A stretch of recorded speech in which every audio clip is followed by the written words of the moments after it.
Chabwino ndakulandirani phunziro ya nambala 8 maphunziro yathu yochedwa ana a Mulungu. Izi ndikamba kakuti tili nako kaonekedwe kasopano pansi pa chipangano chasopano kulingana ndi kuyanjana ndi Mulungu. Pansi pa chipangano chakale kunali kupenya kwambiri pa ukapolo, adali kutumikira Mulungu, adali nazo zouzidwa zofunika kukwanirisa. Chibwenzi chathu pansi pa chipangano chasopano ndichosiyana, ndi chakuti ndise ana a Mulungu. Sopano tikali mu Agalatiya mutu wa 3, ndipo tiona pomwe Paulo asiyanisa. Akuti pomwe chikhulupiriro chisanabwere, chonapo nchikhulupiriro emwe ali ndi Yesu. Chikalibe kubwera chikhulupiriro, tidasungidwa ndi lamulo. Kusungidwa kufikira chikhulupiriro chitabwera. Mwa ichi lamulo idali mphunzitsi wathu kutibweresa kwa Khristu kuti tilungamisidwe ndi chikhulupiriro. Sopano iyo liwu lakuti mphunzitsi ndi liwu loyamba lotanthauza. Inachokera ku mwambo omwe adali kuziwa, mwambo udali woziwika masiku aja. Manyumba yochita bwino. Ngati mwana wabadwa adali kutchedwa mwana chabe osati wa msinkhu. Sopano ngati mwana chabe adali kuitanidwa pansi pa mphunzitsi anali kapolo wa mnyumba. Ndipo kapolo uja adali kulanganira uja mwana mumakulidwe ndi mkhalidwe ndi maphunziro ake. Ndipo atate ake samaonana kwambiri ndi mwana uja. Zonse zidali kuperekedwa kwa kapolo uja, mphunzitsi woyamba emwe adali nawo ubwenzi ndi mwana osati atate. Tsono ndiye momwe zidalili masiku aja. Ndipo Paulo ndiye momwe anenera zinalili mchipangano chakale. Adalibe kuyanjana ndi atate, konana nkhope ndi nkhope ndi atate. Adali kusungidwa pansi pa lamulo. Ndipo lamulo lidalipo kuwalanganira njira imeneyi.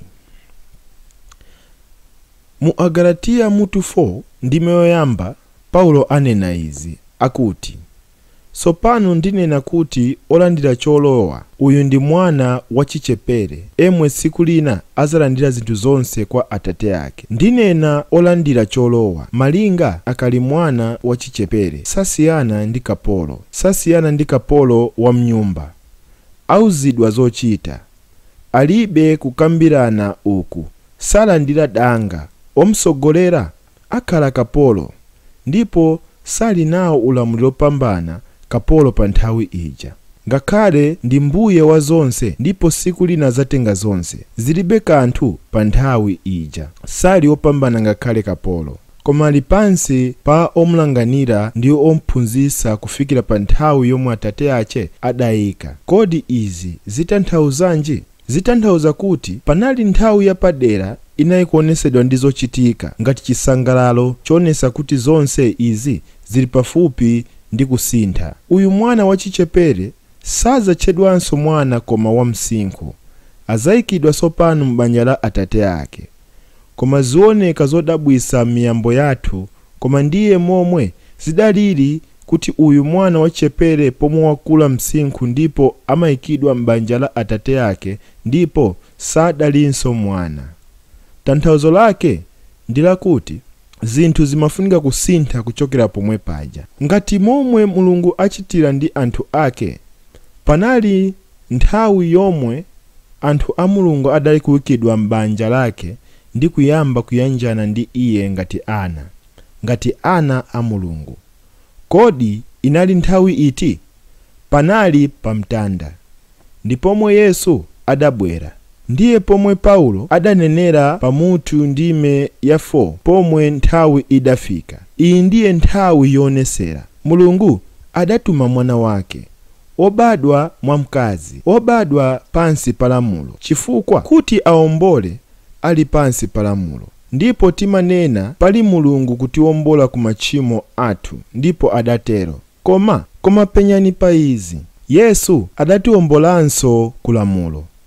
Adatigula kwa lamulo kuti tilandire umwana, kuti tiyanjane ndi atate, chifukwa mnyumba yache zonse zidasintha pa nthawi ija. Mwana adali kukula sopano. Adali kukhala pa tebulo ndi atate ake ndipo ankalankhuzana zazochitika m'banja. Adali kuyikidwapo, adali kusewenzera pamodzi ndipo zonse zidali zosiyanako chifukwa cha nthawi ija idachitika idasintha zonse. Ndipo mtanda umasintha zonse. Sono mnyumba munali ziwiri zimaonesera kusintha uku. Choyamba, mwana ankauza kumphunzitsi woyamba, sindikufunanso iwe, kwatha. Sulinso mbali ya umoyo wanga. Suzandiuzanso zochita. Zonse zidasintha sopano, kwatha iwe. Sono adali kuthesa mphunzitsiyo. Chachiwiri, ankayamba kulankhuzana ndi atate ache. Sono ndiye zinthu ziwiri ndipo Paulo anena kuti ndiye zidachitika kwa izi. Koma pomwe chikhulupiriro chabwera anthu a Mulungu, sitili pansi pa mphunzitsi. Kodi mphunzitsi ndi chani? Lamulo. Izathesa lamulo. Idakwanisa ntchito yache. Idali bwino, idatibweresa kwa Khristu. Sono tiyithetsa. Ndipo chachiwiri, tilankhuzana ndi atate. Popeza ndinu ana a Mulungu kupyola mchikhulupiriro mwa Khristu Yesu. Ndi chinthu chabwino chifukwa Yesu adanena izi. Adati, kapolo sakhalisa mnyumba muyaya, koma mwana akhala muyaya. Kodi adatanthauzanji pa izi? Chabwino, mwambo uja kukhala mnyumba kwa kapolo kunali malinga ndi utumiki wake. Siku lonse adali kusewenza, kutumikira mbuye wake, kuyembekeza kuti kutumikira kuzavomerezedwa, kuti kunayenera, kuti zapita mayeso. Ndipo siku lonse ali kuganiza pa izi. Ndipo ngati sadakwanirise adali kupishidwa. Sakhalirira muyaya, ziyendera ndi utumiki wake. Ndipo angayende pa siku lonse, ndipo siku ikapita mbuye wake avomereza. Ayende kagona usiku, koma aukanso mmawa mokonkhapo, ndi kuyambanso mwasopano kuzindikira kuti kapolo sakhalirira. Alibe danga mnyumba ija chifukwa cha momwe alili, ndi kamba ka zomwe angachite. Koma mwana mnyumba iye ali wosiyana. Mbali yake mnyumba ija ndi chifukwa kuti iye ndi ndani m'banja muja. Ndi mwana, ndipo akhala muyaya. Ngati mwana, ndiwo mwana nthawi zonse, ndipo ali nayo malo mnyumba muja. Ndiye momwe zilili mchipangano chasopano. Tili nako kuchinjirizidwa kamba ka momwe tilili. Ndipo kwa okhulupirira sopano, zina zidatenga mbali ya ophunzitsa oyamba lamulo. Ndi chani? Ndipo yankho ndi Mzimu Oyera. Iye atenga malo ya mphunzitsiyo. Ngati usogoleredwa ndi Mzimu, suli pansi pa lamulo. Sungakhale kuzonse. Tingakhale tiyanjana ndi Mulungu mwa Mzimu, kapena kuyanjana ndi Mulungu mwa lamulo. Sikonse kuwiri. Sikuwiri, koma ndi kwina kapena. Pansi pa chipangano chakale idali lamulo. Pansi pa chipangano chasopano tisogoleredwa ndi Mzimu. Tiyeni tilanganepo pa izi pakanthawi katali. Mu Agalatiya mutu 4 ndime 4 taonapo kuti Mulungu adatuma mwana wake. Pomwe nthawi idafika, Mulungu adatuma mwana wake. Ndipo tiuzidwa kuti adatuma mwana wake kuti atiwombole ku lamulo. Ndipo tiyenda ku ndime 6, ndipo tiwerenga kuti chifukwa ndinu ana a Mulungu, Mulungu adatuma Mzimu wache.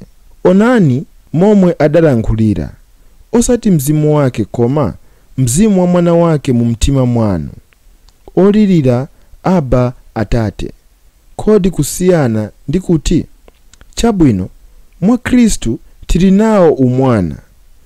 Pomwe Mulungu adatuma Yesu, zidalitero kuti tibweresedwe mnyumba ngati ana, osati ngati akapolo. Yesu adatipasa izi. Koma pomwe adatuma Mzimu, zinalitero kuti timvere ubwino okhala ana a Mulungu. Adatuma Mzimu wa umwana wake mwa ise, kuti tifuule pamodzi Aba Atate. Ndiye momwe tiyanjanirana ndi Mulungu. Mu mawu ena, Mzimu Woyera adapasidwa kwa ise, kuti timvere chimozimozi ndi Yesu. Mu mawu ena, Mzimu Woyera adapasidwa kwa ise, kuti timvere chimozimozi ndi Yesu pokhala ndi Atate. Ndizokondweresa zimenezo. Koneka Paulo adasankha bwino kakambidwe apa. Adakanena kuti adatuma mzimu wake kapena adatuma mzimu woyera. Koma ali kulankhula pa munthu umozimozi.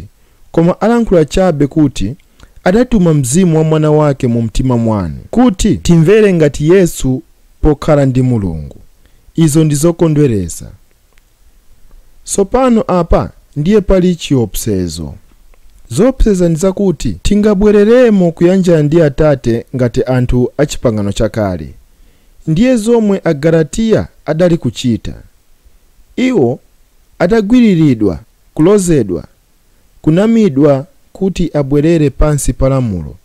Ndipo akabwera pansi pa lamulo adayamba kukoka zovomerezedwa chabe ndi kuyanjana ndi Mulungu pakusunga lamulo. Ndipo Paulo adankhula nawo pa izo. Mu ndime ya 9 mutu wa 4 inena kuti, koma pomwe mwaziwa Mulungu kapena muziwidwa ndi Mulungu, kodi nchifukwa chiyani mubwereranso kuzokonkha zofoka pomwe mufunanso kukhala mu ukapolo? Mupenya pa masiku ndi minyezi ndi nyengo ndi zaka. Anena, ndipo ndiopa kamba ka inu, popeza ndingasewenze popanda malipiro. Kodi tingaone izi? Kodi uchita chiyani kubwerera pansi pa lamulo kuyanjana ndi Mulungu pakusunga isiku ndipo chisangalalo ichi ndi kuganiza kuti kuyanjana ndi Mulungu kuli kamba ka izi, kusunga masiku ndi zolembedwa zokonkha ndi zina zotere? Kodi nchifukwa chiyani uchita izi? Chili chosamveka chili ngati mwana uyu emwe adakhala pansi pa mphunzitsi pa zaka zambiri, kuyembekeza siku lomwe azanena ndapita ndi kuthesa mphunzitsi kuti angabwere mnyumba kukhala pa tebulo ndi kulankhuzana ndi Atate ake. Ndipo chili ngati iye afuna kubwereranso kwa mphunzitsi woyamba. Chifukwa chiyani mutero? Ungakhale osamveseka kuchita izo. Zili ngati choko ndi chizi. Ndipo ndiye zomwe Agalatiya adali kuchita. Ndipo mwachisoni nawo Akhristu ndiye zomwe achita. Iwo akhala ndi maganizo ya kapolo mumalo okhala ndi maganizo a mwana.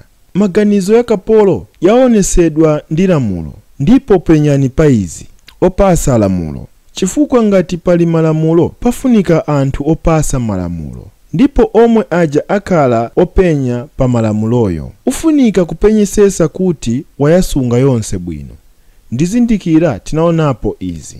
Ndipo izi ndizolondola chabe. Mulungu safuna kuti tikhale tero. Kuonekera kwa mwana kuonekera pa kulankhuzana ndi Atate. Sitifunika wina kutiuza zochita. Chifukwa sitili pansi pa lamulo. Tisogoleredwa ndi Mzimu. Tili nako kuyanjana kwathu ndi Mulungu zikomo kwambiri. Ndiye zomwe tifunika kunena kwa anthu omwe afuna kutiuza zochita. Tili nako kuyanjana kwathu ndi Mulungu. Mzimu woyera akhala mwa ise. Zochita tili nako kuyanjana kwathu ndi Mulungu. Mzimu woyera akhala mwa ise. Tisogoleredwa ndi Mzimu ndiye kuonesa kokhala pansi pa chipangano chasopano. Paulo anena mu Aroma mutu 8 ndime 14. Ambiri osogoleredwa ndi Mzimu wa Mulungu awa ndi ana a Mulungu. Mulungu afuna timvere liwu pa ise teka. Kuziwa kulankhuzana kuja. Ndipo tikayamba kuyanjana naye kupyolera mu mkhala pakati, tibwerera mkaganizidwe ka chipangano chakale. Ndipo ndine okunyirira kuti zilitero matchalichi ambiri lero. Kuli anthu athamanga mpingo kusakira mawu ya uneneri. Kodi uli nayo mawu ya Mulungu pa ine? Nthawi zina anthu amabwera kwa ine ngati mbusa ndi kunena, kodi muganiza ndingachite bwanji pa izi? Ndipo ndili nayo yankho pa izi, ndipo ndi iyi. Chifukwa chiyani Mulungu afunika kundiuza chomwe ufunika kuchita mu moyo wako? Chifukwa chiyani sangakuuze izo sizimveseka bwino? Nditero uli nako kuyanjana ndi iye, azakuuza. Uzamupempha, azakuuza. Ndinali naye wina andanditumira foni, ndipo adafuna kupanga sankho ikulu. Sinali kufunika kuti achite malonda ya $1 million. Ndipo adati, ndili nayo danga iyi, kodi uganiza kuti ndingatani? Ndinati, ndiziwa zomwe ufunika kuchita pali izo. Adati, uziwa? Ndinati, inde. Ndinati, mufunse Mulungu ndipo azakuuza. Ndinati, ndi chifukwa chiyani Mulungu azindiuza pa zomwe ufunika kuchita pa moyo wako? Chifukwa chiyani sangakuuze? Osakhala waulesi, osayanjana ndi Mulungu kupyolera mwa wina, kupyolera mwa mkhalapakati. Kuli chabe mkhalapakati umozi pali Mulungu ndi munthu pansi pa chipangano chatsopano. Zina lake ndi Yesu. Iye ndiye wansembe opambana. Pita kwa Atate kupyolera mwa iye. Phunzira kukhala kuyanjana ndi Mulungu chifukwa muyaya uzayamba kukhala ukalangana kwa anthu kuti uziwe Mulungu. Ndipo azakuuza ndipo azayamba kusogolera. Uzakhala mu ukapolo ngati Agalatiya adabwereranso mu ukapolo. Ndikumbukira panali nthawi yomwe tinali kulalikira ndipo tinafuna kuphatikizana ndi wina. Tinali nayo mipingo yoyanjana nayo mu mzinda momwe tinali kuchitira ubusa, ndipo timafuna kusewenzesa chalichi ina kuti tikhale ndi mapemphero akulu aulaliki. Ndipo tinakhala pamozi ndi ku ndondomeka zonse pamozi. Ndipo chinthu chomwe sitinagwirizane ndi malo. Ndimafuna kuti tichitire mchalichi yanga ku nyumba kwathu, ndipo iye amafuna kwawo naye kuti akhale ndi danga ya anthu kwawo. Kodi muziwa zomwe adalankhula kwa ine? Adati, tiyeni titenge nthambo. Ndipo ndinati, uli kusekako chabe. Adati, zili mu Baibulo. Ndinati, ndi chipangano chakale kusankha kotero. Adati, iyayi, atumwi adachita izo mu machitidwe mutu 1. Ndipo adali okhoza. Muziwa pomwe adasankha wekapo pali Yuda, adasankha kasankhidwe kotero. Ndipo ndinaganiza, chabwino ali okhoza, koma sindinamva kuti zili bwino tero. Ndipo Mulungu adandilangiza tero. Pali zapadera za machitidwe 1, zapadera m'Baibulo yonse. Ndipo kodi muziwa izi? Yesu adapita, Mzimu Woyera adali asanabwere. Ndipo adati, yembekeza kufikira atabwera, azakusogolera mchonadi chonse. Kodi ndizoona izi? Ndipo iye akabwera amatisogolera. Timasogoleredwa ndi Mzimu Woyera. Ndipo pansi pa chipangano chatsopano pali kuyanjana kwa pamwamba kulingana ndi ubwenzi watsopano. Palibe mkhalapakati wa umunthu wokhala pakati pa ise ndi Mulungu. Zina mwalonjezo labwino mchipangano chatsopano ndi ichi: palibe emwe azaphunzitsa bwenzi wake, mwina m'bale, kunena kuti ziwa Mulungu, popeza onse azindiziwa ine, kuyambira ali pansi kufikira opambana pa iwo. Ndi konda izo. Palibe ali nako kuyanjana kopambana mzake kwa Mulungu. Palibe kanthu kuti ndiwe yani kuyambira wapansi kufikira wapamwamba ungakhale nako kuyanjana kopambana ndi Mulungu. Sufunika kupita kwa wina kupempha Mulungu kuti akupase mayankho. Uyenda wekha, uphunzira kukhala ndi ubwenzi ndi iye. Ndiye danga lako momwe ulili pansi pa chipangano chatsopano. Sono ichi ndiye chinthu. Ngati sumvesa kuti ndiwe mwana, ndiye momwe uzakhalira ngati kapolo. Uzafunika zolondola ndipo wina kuuza zochita. Uzafunika wopasa zokonga. Sono uzayamba kufunsa nthawi zonse, kodi uganiza ndingachitenji apa? Kodi ndichite bwanji apa? Kodi uganiza kuti Mulungu afuna ndichitenji apa? Uzawafunsa. Mufunseni iye. Ndiye danga yanu pansi pa chipangano chatsopano. Yesu adati, nkhosa zanga zimvera liwu langa. Sono tiyamba kumanga ubwenzi wathu ndi Mulungu ndi kumvesa iyo liwu, kuphunzira kulidziwa liwu ngati ali kulankhula ndi ise. Kumbukirani koyamba pomwe Samueli adamva liwu la Mulungu. Sadaganize kuti adali Mulungu, adaganiza kuti ndi Eli. Mulungu adamuyitana, Samueli, Samueli. Adathamangira kwa Eli. Kodi uli kufunanji? Sindifuna kalikonse. Mwandiyitana. Sindinakuyitane, pita kagone. Ndipo adapita kukagona. Adamvera liwu lomwero. Samueli adathamanganso. Kodi ufunanji? Mundandiyitana. Sindinakuyitane, pita kagone. Ndipo adamuyitana kachitatu. Pomwe adalowa adati, mudandiyitana. Ndipo Eli adazindikira zomwe zidali kuchitika. Ndipo adati, awo ndi Ambuye. Ukamvanso iyo liwu, unene, ndili pano Mbuye, lankhulani kapolo wanu amvera. Zili ngati tero ndi ise. Tifunika tazindikira iyo liwu. liwu, kuziwa liwu lake. Mulankhula kuti chabwino ungatani? Pali zinthu zina zomwe ndizidikira zili chabe potuwa mu mawu ya Mulungu. Baibulo inena kuti Mzimu Woyera ali ngati wotiuza zochita mu moyo wathu. Mzimu Woyera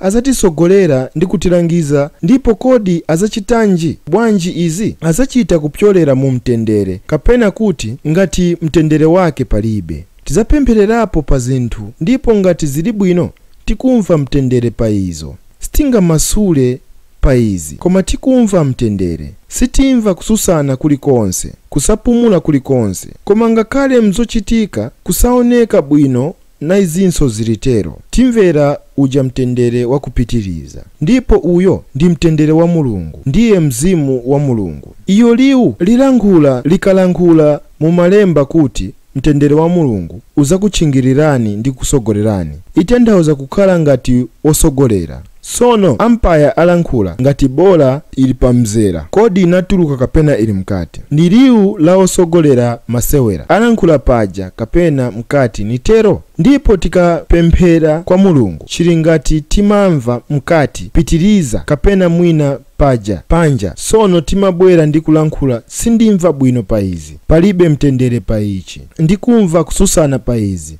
Sono Mzimu Woyera amatisogolera, ndipo tiphunzira kukhala achangu mkumvera usogolero wa Mzimu Woyera njira imeneyo. Ndi ganizanso chinthu chimodzi chomwe ndaphunziraponso ndikuti pomwe timzindikira khalidwe lake Mulungu, ndiye momwe timverera liwu lake, chifukwa liwu lake liyendera ndi mkhalidwe wake. Sopano mu buku yanga pa chipangano cha sopano ndinalankhulapo pali uyu mzibambo ku Amerika, Mkristu ku Amerika, emwe awerenga Baibulo, emwe awerenga kuti kummawa azibusa asogolera nkhosa.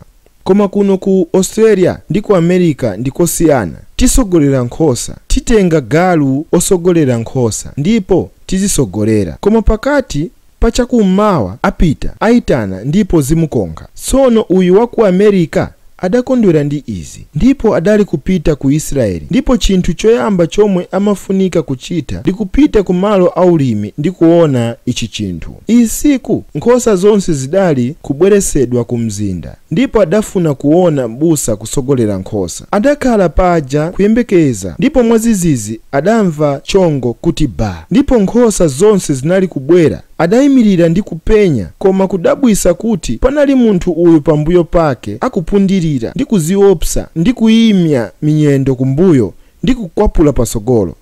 Ndipo iye adadabwa kwakukulu.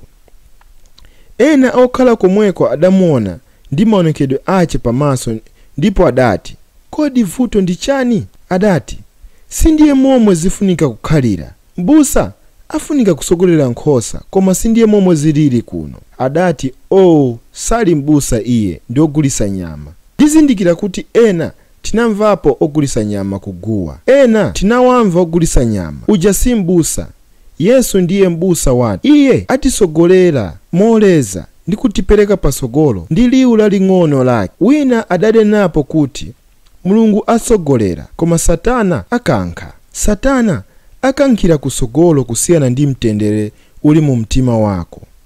Sindiye alili Mulungu, sangachite izi. Zonse sizili za chikhulupiriro ndi chimo. Ngati suli ndi mtendere wa Mulungu kuchita zinthu, ndipo Mulungu sangakukankhe kuti usiyane ndi muyeso wa kuwala uli nako pa nthawi iyi. Sono tiphunzira kumvera liwu la Mulungu, ndipo chibwenzi chathu chikula, ndipo tiyanjana naye Mulungu. Sopano tiyeni timalize maphunziro aya pakuona pa maphunziro ya Yesu mu Luka mutu wa 11. Mwachidule Luka mutu 11. Iyi ndiye ndime inena pomwe atumwi adaona Yesu kupemphera, ndipo adamupempha kuti waphunzitse kupemphera. Sono mu Luka 11 ndime yoyamba tiwerenga izi. Sopano kunapita kuti pomwe adali kupemphera pa malo ena, pomwe adalekeza kuti ena mwa ophunzira ake adati kwa iye, Ambuye, tiphunzitseni kupemphera ngati momwe Yohane adaphunzitsira ophunzira ake. Sopano penyani pa izi. Adati, mukamapemphera muziti Atate wathu. Chinthu choyamba tisathamangire izi, ndiye chinthu chofunika kwambiri chomwe adali kufuna kuti amvetse. Ukamapemphera ufunika kulankhula kwa Mulungu kuti Atate. Muziti Atate wathu. Ndipo apitiriza. Tizapita pa ndime ya 5. Adati kwa iwo, kodi ndi ndani mwa inu okhala ndi bwenzi lake ndi kupita kwa iye pakati pa usiku ndi kunena ndi iye, mzanga ndikongoletse mkate utatu, popeza mzanga wina abwera kwa ine pa ulendo wake, ndipo ndilibe chakumpatsa? Azamuyankha kuti, usandivutise ine, popeza chiseko chasekedwa kale, ndipo ana anga ndili nawo mu bedi, sindingazuke ndi kukuninkha. Ndipo ndikuwuzani inu, ngakhale sangayime ndi kumpasa mnzake, koma chifukwa chakulimbikira kwake azampasa ndi kumpasa monga momwe angafunire. Tsopano zinthu zingapo zomwe ndifuna kuzindikira apa. Anthu amanena kwambiri kuti ndise abwenzi a Mulungu. Yesu adati, sindikuyitanansoni akapolo, chifukwa kapolo saziwa zomwe mbuye wake achita, koma ndakuyitanani abwenzi, nitero. Sono ndiye pamalo chabe pomwe Yesu adanena izo, ndipo inali nthawi yofunikira chifukwa inali nthawi yomaliza ya chipangano chakale. Chabwino, izi zimveka bwino. Kodi ntero sindikuyitanansoni akapolo, siku akalibe kupita pa mtanda. Kapolo saziwa zomwe mbuye wace achita, koma tabwera mchiyanjano ndi Atate, atiyikamo mcholinga chache ndi dongosolo la ziko. Ndise osewenza pamozi ndi Mulungu. Ndi chinthu chokoma, tili chabe pa ntchito ya Atate wathu, ndipo ndi chinthu chabwino kuchichita, ndipo ndi chinthu chabwino kukhala m'banja ya Mulungu. Zofunika ndi izi. Pomwe ndinapulumutsidwa ndinali kupita kumapemphero pachiwiri chilichonse, ndipo iyi ndime idali kuwerengedwa nthawi zambiri. Phunziro linali tifunika kupitiriza kugogoda ku khomo la kumwamba. Kupitiriza kugogoda kusampasa mpumulo. Mkalipiseni iye. Pitirizani kugogoda chiseko. Pita ku chiseko chakumbuyo ndi kupanga chongo, ndipo pitiriza kupanga chongo pa ziseko za kumwamba. Ndiye mawu yadali kusewenzesedwa. Kupanga chongo ku khomo la kumwamba, kufikira ayanke, kufikira sowe nazo zochita, ndipo atipase zomwe tipempha chifukwa chakulumbikira kwathu. Zinanditengera nthawi itali kuti ndizindikire zomwe Yesu adali kunena apa. Adali kupereka kusiyana. Adati apa panali munthu adali ndi bwenzi pa khomo, ndipo bwenzi wake adalandira mlendo osayembekezera, ndipo adafunako mkate, ndipo adagogoda pa chiseko cha munthu uyu. Uja munthu sakadauka ngakhale adali bwenzi lake, nitero. Sono kukhala ngati bwenzi wa Mulungu sindiye kuti uzakhala ndi zachifundo kwa Mulungu, nitero. Koma iye adapitiriza kupanga chongo, ndipo kamba kolimbikira adapasidwa. Koma tiyeni timve zomwe adalankhula uja munthu. Adati, usandivutisa ine, chifukwa chiseko chasekedwa kale. Muona zomwe adalankhula zokonkhapo. Ndipo tiganiza kuti ndise abwenzi a uyu munthu kunja kwa nyumba ya Mulungu, kunja kwa nyumba ya banja kufuna kutenga kwa Mulungu. Ndiye chithunzi. Koma Mulungu alankhula, ndili mkati mwa nyumba, ndipo ana anga ndili nawo. Tsopano ana anga adakula, ndili nawo azukulu, ndipo akabwera kukhala ndi ine, muziwa chinthu choyamba chomwe ndimawawuza mawa ndi, kodi mufuna chakudya chotani mawa muno?